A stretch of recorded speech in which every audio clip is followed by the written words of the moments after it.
അന്ന് നീ എന്നെ കണ്ട് തിരിഞ്ഞു നിന്നത് എന്തിനാണെന്ന് ഇപ്പൊ നിന്റെ കണ്ണ് കണ്ടപ്പോഴാണ് മനസ്സിലായത്.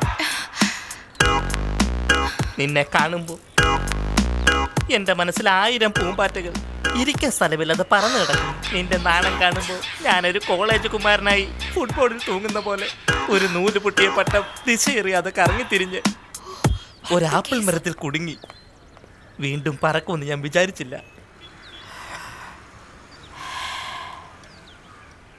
എന്തിനെങ്ങനെ നോക്കുന്നത്? ഞാൻ നിനക്ക് വേണ്ടി നിൽക്കുന്നതെന്ന് മനസ്സിലായില്ലേ? പോകരുത്. നിന്റെ ടെൻഷൻ എനിക്ക് മനസ്സിലായി.